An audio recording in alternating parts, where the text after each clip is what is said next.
ये शीतकालीन सत्र शुरू हो रहा है और हम सरकार से और विपक्ष से कहना चाहते हैं कि अगर आप हमारे इस मुद्दे को उठाते नहीं है और सरकार अगर हमारी बात नहीं मानती है तो आने वाले समय में हम किसान आंदोलन जैसा एक बड़ा आंदोलन करेंगे और पूरे देश के अंदर यह आंदोलन शुरू होगा।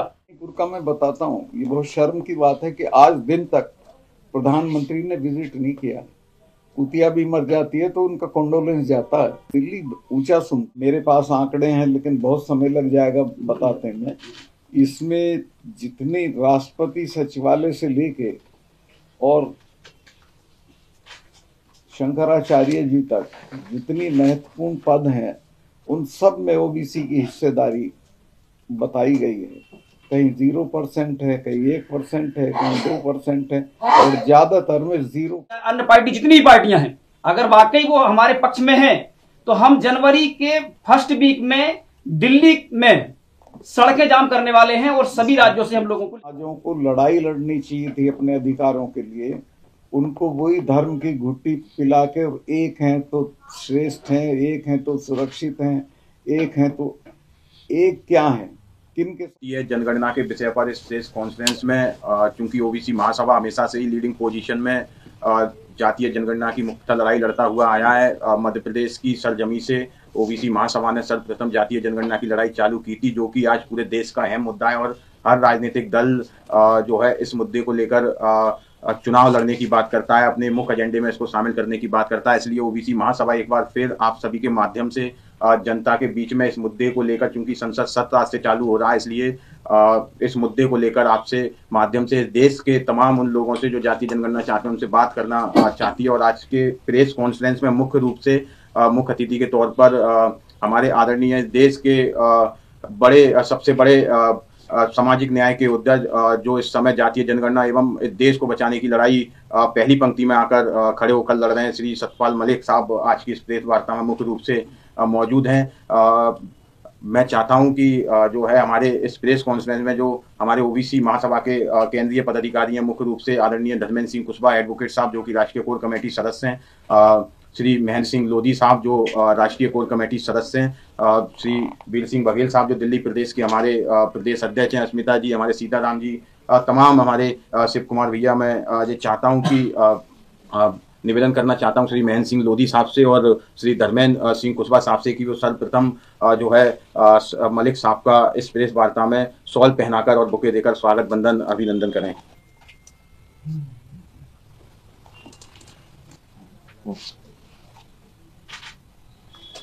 देश के विकास के लिए जातीय जनगणना क्यों लाभदायक सिद्ध हो सकती है, इस पर सबसे पहले मैं आदरणीय हमारे राष्ट्रीय कोर कमेटी सदस्य ओबीसी महासभा के सीनियर पर्सन महेंद्र सिंह लोधी साहब से निवेदन करूंगा कि इस देश में जातीय जनगणना क्यों जरूरी है और हमने लंबे समय से जो जातीय जनगणना पर लड़ाई जो लड़ी है उस लड़ाई को आप इस प्रेस वार्ता के माध्यम से जनता के बीच में रखने का काम करें। आदरणीय महेंद्र सिंह लोधी साहब। बहुत बहुत धन्यवाद राष्ट्रीय प्रवक्ता विश्वजीत जी।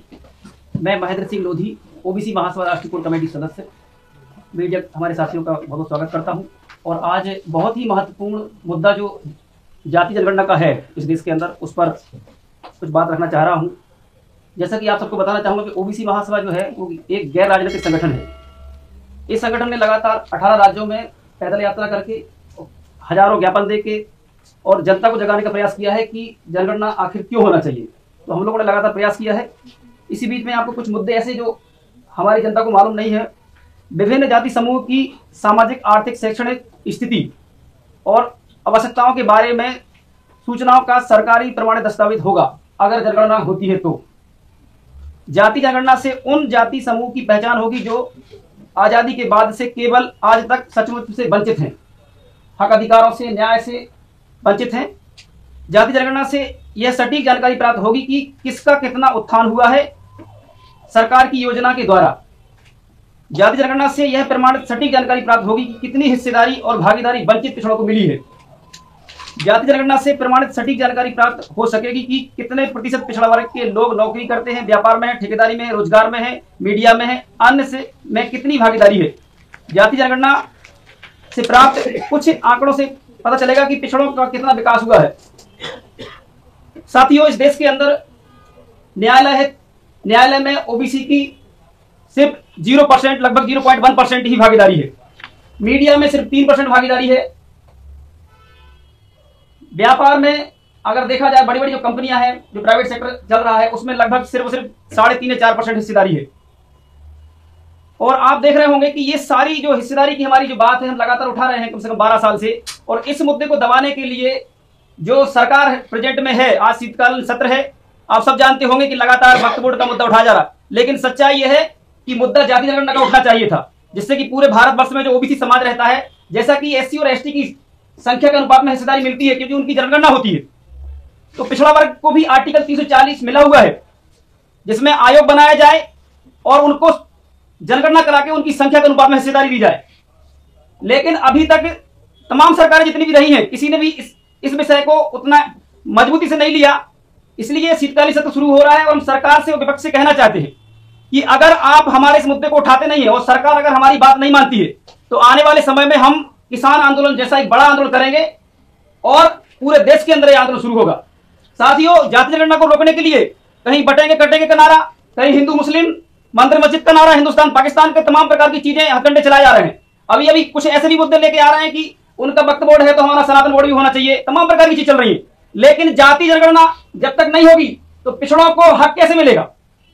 और अगर हिस्सेदारी की बात की जाए तो हमको तो धर्म में भी हिस्सा चाहिए, मंदिर में भी चाहिए, सब जगह हिस्सा चाहिए, और तब तक नहीं मिलेगा जब तक कि जाति जनगणना नहीं होती है।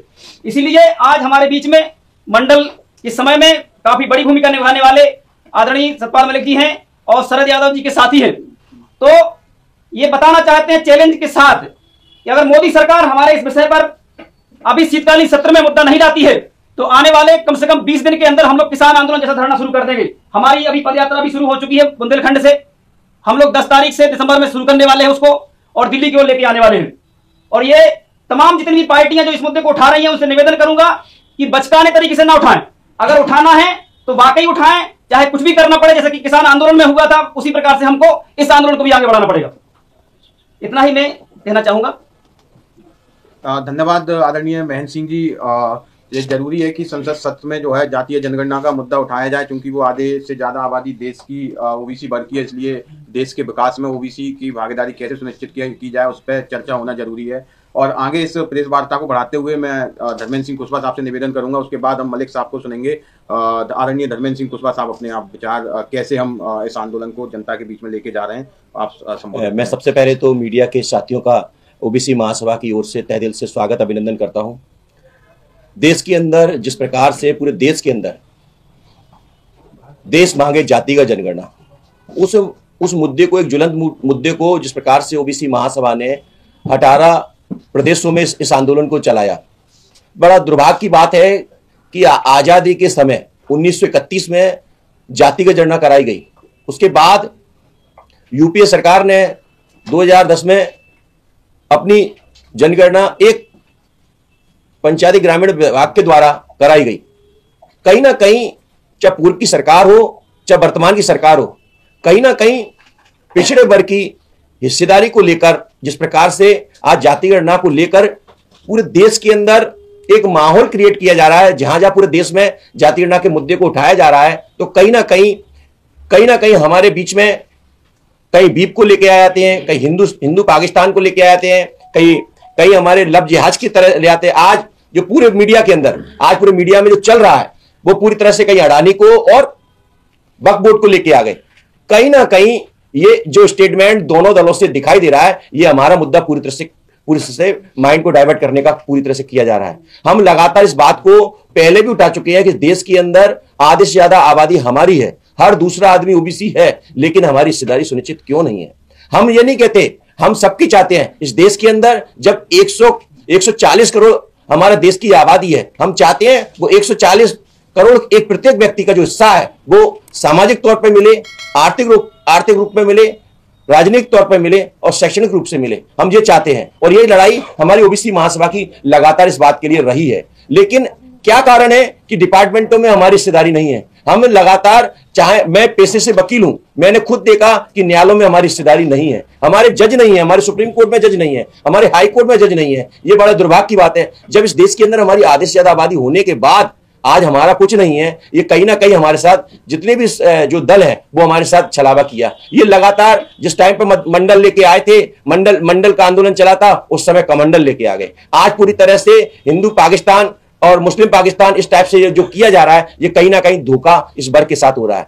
हम चाहते हैं कि इस देश के अंदर सामाजिक न्याय के तौर पर आज से संसद सत्र चल रहा है, हम उनसे कहना चाहते हैं, सरकार से कहना चाहते हैं, और खासकर मैं ओबीसी महासभा की ओर से SC ST ओबीसी और माइनॉरिटी के सांसदों से भी कहना चाहता हूं, इस मीडिया के माध्यम से, यदि हमने आपको चुन के पहुंचाया है तो सामाजिक न्याय के तौर पर, वहां पे सामाजिक न्याय के तौर पर संसद में इस बात के लिए जो हमारे अधिकार खत्म होते जा रहे हैं, हम अधिकार के लिए लगातार इसको हम सरकार से मांग रहे हैं, उस मांग को पूरी तरह से आप संसद के अंदर बैठ के इस काम को करिए। अन्यथा हमने पूरी तरह से ओबीसी महासभा की ओर से, हमारी कोर कमेटी की ओर से, सारे प्रदेश की ओर से हमने पूरी तरह से निर्णय ले लिया है, यदि इस सत्र के अंदर जातिगत जनगणना के मुद्दे को, और सरकार जो अभी हाल ही में नोटिफिकेशन लेके आ रही है, हम उनसे इस मीडिया के माध्यम से आप लोगों को बताना चाहते हैं, यदि ये जो नोटिफिकेशन में जाति गणना नहीं कराई जाती तो पूरे देश के अंदर एक बड़ा किसान आंदोलन से बड़ा आंदोलन होगा।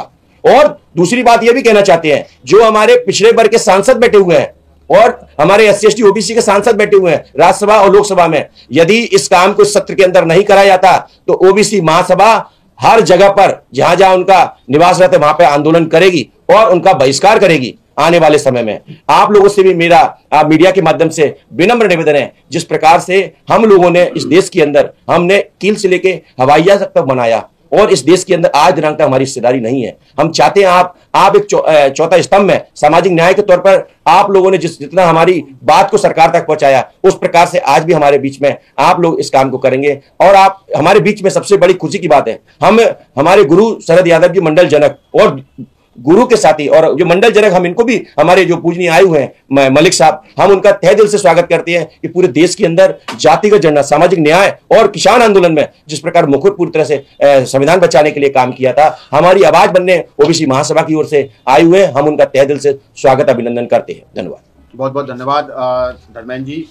इस प्रेस वार्ता को आगे बढ़ाते हुए 2 लाइनों के साथ मैं आदरणीय मलिक साहब को इस संबोधन के लिए आमंत्रित कर रहा हूं कि हर समस्या का मुकम्मल समाधान हूं, मैं भारत का संविधान हूँ, मैं गरीब हूँ, मैं वंचित हूँ, मैं मजदूर हूँ, मैं किसान हूँ, मैं दलित हूँ, मैं पिछड़ा हूँ, मैं आदिवासी हूँ, मैं मुसलमान हूँ, मैं भारत का संपूर्ण पिछड़ा वर्ग समाज हूँ, मैं भारत का संविधान हूँ। इस देश के प्रत्येक व्यक्ति की जन समस्याओं का निराकरण इस देश के संविधान ने किया है। आज इस देश के संविधान को कुचलने का प्रयास किया जा रहा है, मनुस्मृति लागू करने का काम किया जा रहा है। इस देश के संविधान को बचाने की लड़ाई में सबसे अहम भूमिका आदरणीय मलिक साहब की वर्तमान समय में रही है। आदरणीय मलिक साहब से मैं निवेदन करूंगा कि संविधान को बचाने की लड़ाई में आपके शब्द जो इस मीडिया के माध्यम से जनता तक, लोगों तक, जन जन तक पहुंचेंगे, वो शब्द इस लड़ाई को बचाने के लिए अहम और मुख्य होंगे। और जातीय जनगणना के मुद्दे पर आपके शब्द पूरा देश आज सुनना चाहता है। आदरणीय मलिक साहब।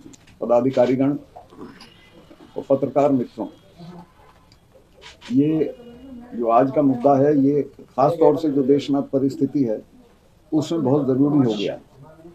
मुझे लग ये रहा है कि देश में कोशिश, अभी तक बहुत तरह के अन्याय इस समाज में चलते हैं, ये सबसे बड़ा अन्याय है जो ओबीसी समाज के साथ हो रहा है। लेकिन ये और बढ़ेगा अगर हम नहीं जगे, और जगेंगे नहीं हम आसानी से जब तक संघर्ष नहीं होगा। पिछले दिनों आपने देखा होगा कि जो चुनाव हुए, शरद पवार जैसा आदमी कह रहा है कि मेरी समझ में नहीं आया ये क्या हुआ। हुआ कुछ नहीं, हुआ ये है कि जिन समाजों को लड़ाई लड़नी चाहिए थी अपने अधिकारों के लिए, उनको वही धर्म की घुट्टी पिला के, एक हैं तो श्रेष्ठ हैं, एक हैं तो सुरक्षित हैं, एक हैं तो एक क्या हैं, किन के साथ एक हो, जिनको माल मिला हुआ है, जगह मिली हुई है, सम्मान मिली हुई है, उनके साथ अगर वो भी एक हो जाएंगे जिनके पास कुछ नहीं है, तो उनका तो बड़ा आनंद आ जाएगा। और वही हुआ है। ये चुनाव कुछ नहीं थे, सिर्फ यही थे कि वो अफीम एक बार दोबारा दी गई पूरे समाज को और इकट्ठा पोलराइजेशन कर लिया जातियों का, और वो उनके काम आ गया जिनके काम सदैव से आता रहा है। ये जागने का समय है, अपने मुद्दों को समझने का समय है, क्योंकि ये जो अन्याय है ये और सदियों तक चलता रहेगा अगर हमारी पीढ़ी ने इस लड़ाई को निर्णायक तरीके से नहीं लड़ा। मेरे पास आंकड़े हैं लेकिन बहुत समय लग जाएगा बताते हैं। इसमें जितनी राष्ट्रपति सचिवालय से लेके और शंकराचार्य जी तक जितनी महत्वपूर्ण पद हैं, उन सब में ओबीसी की हिस्सेदारी बताई गई है। कहीं 0% है, कहीं 1% है, कहीं 2% है, और ज़्यादातर में 0% है। तो ऐसा किसी समाज में हो और वो समाज चलता रहे तो या तो मृत समाज होगा और उसमें प्रोग्रेस की कोई गुंजाइश ही नहीं होगी। तो मैं एक तो ये कहना चाहता हूँ, ओबीसी के नेता लोग हैं, अब हम तो पुरानी पीढ़ी में आ गए, कि इन लोगों को ये लड़ाई लड़नी चाहिए और जीदारी के साथ लड़नी चाहिए। पार्लियामेंट में भी जो हमारे लोग हैं उन पर दबाव डालना चाहिए कि वो इस मुद्दे को आगे लेके आए। हालांकि बात जगह जगह से उठाई जा रही है जाति जनगणना की, लेकिन इसको मुद्दा बना के इस पे लड़ना चाहिए। और अगर ना माना जाए तो दिल्ली के स्तर पे किसान आंदोलन जैसा एक बड़ा आंदोलन ओबीसी समाज का हो, और उसमें सब हम लोग रहेंगे और सरकार पे दबाव डाला जाए कि जातिगत जनगणना कराई जाए। सरकार की कोई दिलचस्पी नहीं है जातिगत जनगणना कराने में, क्योंकि उसमें उनका नुकसान होता है, वो उसी सिस्टम का हिस्सा है जिसमें ये अन्याय हो रहा है। तो मैं आपके माध्यम से पूरे देश को, सभी जातियों को, सवर्णों को भी, कि भाई ऐसा मत करो, कुछ तो देखो कितना अत्याचार है इन लोगों के साथ, और हमारे मुद्दे पे हमारी मदद करें। खास तौर से जो ओबीसी के नौजवान हैं उनका मैं आह्वान करता हूं कि इकट्ठा होके और इस लड़ाई को निर्णायक तौर तक ले जाना चाहिए। अब हमारी हालांकि उम्र बहुत हो गई है, पर मैं भी जिस स्तर पे लड़ाई होगी उसमें शिरकत करूंगा और आगे आगे रहूंगा। और मैं आश्वस्त हूँ, ये मुद्दा इतना, इसमें कोई बहस कर ले आके तो सब ये कहेंगे भाई बहुत अन्याय है। तो ये मुद्दा ऐसा है कि इसे उठाओगे तो कामयाब हो जाओगे, नहीं उठाओगे तो नहीं होगे। तो यहाँ तो जब तक बच्चा रोता नहीं है, माँ भी रोटी नहीं देती है, तो शोर मचाना पड़ेगा, लड़ना पड़ेगा, संघर्ष करना पड़ेगा, तब ये हिस्सेदारी मिलेगी। अगर हमने नहीं ली तो आने वाली जनरेशन को तो पता नहीं कब मिलेगी। तो मैं आपके माध्यम से यही कहना चाहता हूँ कि वक्त रहते सरकार को इस पे चिंतन करना चाहिए, एक ये जातिगत जनगणना शुरू करनी चाहिए और जल्दी से जल्दी, ताकि उसके नतीजे आ जाएं, सबको पता चल जाए कि समाज में हम कितने हैं और हमारी हिस्सेदारी कितनी है। उससे समाज भी सचेतन होगा, जीवंत होगा, समाज में भी जान आएगी। तो इसको जल्दी से जल्दी कराना चाहिए। और अगर नहीं होता है तो मैं आप नौजवान साथियों से कहता हूं कि इस संघर्ष को आगे बढ़ाएं, और मैं इसमें पूरी तरह से आपके साथ हाजिर रहूंगा। सर, जो नारा दिया था योगी जी ने, बटोगे तो कटोगे, इस नारे पर सर आपका क्या है? ये हिंदूवाद के रिवाइवल का नारा है। ये नारा जो है लोगों को, आपको बिना कुछ हिस्सेदारी दिए हिंदू बनाना, इकट्ठा करना, और अब उनके मुद्दों में आपकी हिस्सेदारी हो जाए। आपके मुद्दों में योगी जी ने ये तो नहीं कहा कभी भी कि भाई पिछड़ों को कुछ मिलना चाहिए, इस तरफ तो उनका ध्यान नहीं है। ध्यान क्या नहीं है, वो चाहते नहीं है ध्यान देना। तो ये नारा इसीलिए था कि हिंदू रिवाइवलिज्म हो, ये सब इकट्ठा हो जाएं, और वो नतीजा हो भी गया, देख लिया आपने चुनाव का। तो ये नारा एक टैक्टिकल, इनके जो सवर्ण लोग हैं समाज में, जो पहले से आरूढ़ हैं सब जगहों पे, ये उनका नारा है, ये भारत के समूचे समाज का नारा नहीं है। सर, किसान आंदोलन जैसी आपने बात कही है, तो ये कब से शुरू करेंगे, क्या इस पर? ये तो ये लोग बताएंगे, करने वाले हैं, हम तो हिस्सेदारी करेंगे। आप किस तरह सपोर्ट करेंगे जी सर? आप किस तरह से सपोर्ट करेंगे इसको? जैसे मैंने किसान आंदोलन में सपोर्ट किया था, तब तो मैं गवर्नर था, उसके बावजूद मैं प्रधानमंत्री के पास गया और मेरा झगड़ा हो गया उनसे 5 मिनट में, तू मैं हो गई। और मैंने उनको कहा कि नहीं, ये गलत है और आपको किसानों की बात सुननी चाहिए। 2 महीने बाद माफी मांग के कानून वापस लिए उन्होंने। तो आप भी अगर धरना, प्रदर्शन और जितने भी लोकतांत्रिक तरीके होते हैं लड़ने के, वो करेंगे तो आपकी कामयाबी हो जाएगी। सर, क्या लगता है, लगातार कई सालों से ओबीसी महासभा धरना प्रदर्शन कर रहा है, ज्ञापन दे रहा है, लेकिन अभी भी तक मांग पूरी नहीं हुई है। क्या लगता है, इतना बड़ा जो प्रदर्शन का जो ऐलान किया जा रहा है, इससे क्या अभी कहाँ हुआ भाई? अभी तो दिल्ली के स्तर पे तो ऐसा देखो, दिल्ली ऊंचा सुनती है। दिल्ली के स्तर पे जब तक नहीं होगा तो आप कहीं करते रहिए जगदलपुर में, उसका असर यहाँ नहीं आता। दिल्ली के लेवल पे एक बार आपको पूरे देश से संगठित करके समाज को लाना पड़ेगा, लड़ाना पड़ेगा। सर, जाति गणना आप बात कर रहे हैं, जाति गणना होनी चाहिए, किन जातियों की बात कर रहे हैं? सभी जातियों। नहीं, किस धर्म की? सभी। वैसे तो सब धर्मों की होनी चाहिए। ये मेरे सब धर्मों की होनी चाहिए। हर धर्म में जातियां हैं, बहुत सारी। हाँ, मुस्लिम की होनी चाहिए या खाली? और नहीं, वहाँ भी, उनमें भी बहुत अन्याय है पिछड़ों के साथ। सब धर्म की होनी चाहिए। पर उनके लिए कोई बात करता है सर? अब वही करेंगे उनके लिए, हम तो बात नहीं कर सकते हैं। मणिपुर जल रहा है जी, क्वालिटी लीडरशिप है कि नहीं है, मुझे ये जानना जरूरी है। मणिपुर का मैं बताता हूँ, ये बहुत शर्म की बात है कि आज दिन तक प्रधानमंत्री ने विजिट नहीं किया। कुतिया भी मर जाती है तो उनका कंडोलेंस जाता है। मणिपुर में कितनी किलिंग्स हो गई हैं, पूरा समाज 50-50 बटा हुआ है और बहुत खतरनाक स्थितियां। मेरी तो खैर ये जानकारी है कि एक वर्ग को तो सरकारी वेपन दिए जा रहे हैं और दूसरे वर्ग को दबाया जा रहा है, और उसका नतीजा होगा कि वो कल को चाइना से वेपन मांगेंगे, किसी और से मांगेंगे, और विखंडन की प्रक्रिया शुरू हो जाएगी। मणिपुर जो एक सेटल्ड स्टेट थी, उसको इन्होंने अपनी राजनीति के लिए खराब कर दिया। अभी मणिपुर के साथ फेयर डीलिंग नहीं हो रही है। प्रधानमंत्री को खुद जाना चाहिए, दोनों वर्गों से बात करनी चाहिए बैठा के, और जो चीजें सरकार के स्तर पे होनी चाहिए वो कर देनी चाहिए। नोटिफिकेशन अगर जनगणना का होता है, जाति जनगणना का नहीं होता है। तो जनवरी के फर्स्ट वीक में हम सभी राज्यों से अभी हम लोग लगातार मीटिंग कर रहे हैं और तभी जाके हम एक बहुत बड़े जो मंडल के मसीहा हैं सतत मलिक जी को लेके आए हैं, क्योंकि हमारी तैयारी है। अब हम चाहते हैं कि जनगणना हो। विपक्ष भी जिस तरीके से उठाता हमारे सिर्फ वोट लेने के लिए। अगर वाकई कराना है, राहुल गांधी जी को से अगर हम लोग मिले थे, आप धर्मेंद्र भैया सब 7 लोग मिले थे, टीम हमारी 3 बार मिली, तब जाके उन्होंने वो मुद्दा पकड़ा और हम धन्यवाद देते हैं उनको कि उन्होंने लगातार उठाया। बराबर बोल रहे हैं। लेकिन सिर्फ उठाने से भर नहीं चलेगा, आप उसके लिए हमारा साथ दें, कांग्रेस वाले हो चाहे अन्य पार्टी, जितनी भी पार्टियां हैं, अगर वाकई वो हमारे पक्ष में है तो हम जनवरी के फर्स्ट वीक में दिल्ली में सड़कें जाम करने वाले हैं और सभी राज्यों से हम लोगों को लेके आने वाले हैं। इसीलिए हम कह रहे हैं कि अगर वो जनगणना का कर रहे हैं तो फिर हम जाति जनगणना के लिए पूरे देश के अंदर के लोग जितने भी हैं, जो हमारे सामाजिक न्याय के लोग हैं, चाहे वो सवर्ण हो, चाहे मुस्लिम हो, चाहे सिख हो, चाहे ईसाई हो, चाहे हिंदू हो, सब पिछड़ा वर्ग में आते हैं और सभी की जिम्मेदारी बनती है। और हमने सबसे कोऑर्डिनेट किया है कि हम दिल्ली के अंदर, जैसा कि मलिक साहब ने कहा है कि आपको अब लड़ना पड़ेगा, हक अधिकारों के लिए लड़ना पड़ता है, उसी की तैयारी हमारी है। हम दिल्ली में किसान आंदोलन जैसा और किसानों से भी सपोर्ट लेंगे और एक बड़ा आंदोलन करेंगे और मोदी की नाक में दम कर देंगे हम, जब तक की जनगणना नहीं होगी। 2021 में जो जातिगत जनगणना होनी थी, कोविड-19 की वजह से नहीं हो पाई, लेकिन 2021 कोविड-19 चला गया, 22 चला गया, 23-24, हम 25 आने वाला है, हम 25 में आ रहे हैं। बाकी देशों में भी नहीं हो पाया था, लेकिन बाकी देशों ने करा लिया, लेकिन अभी यहाँ पे कुछ नहीं हो पाया। बिहार जैसा एक प्रांत है जिसने अपनी जातिगत जनगणना कराई और ओबीसी का वहाँ पे चौंकाने वाला आंकड़ा आया। ओबीसी, एसटी और माइनॉरिटी का सबका मतलब सवर्ण समाज छोड़ दिया जाए तो 84% के लगभग उनकी हिस्सेदारी थी। मैं उनसे मतलब क्या अब इस आंकड़े से ये पता चलता है ना कि क्या उन 84% लोगों को उतने प्रतिनिधित्व मिल रहा है सरकार में।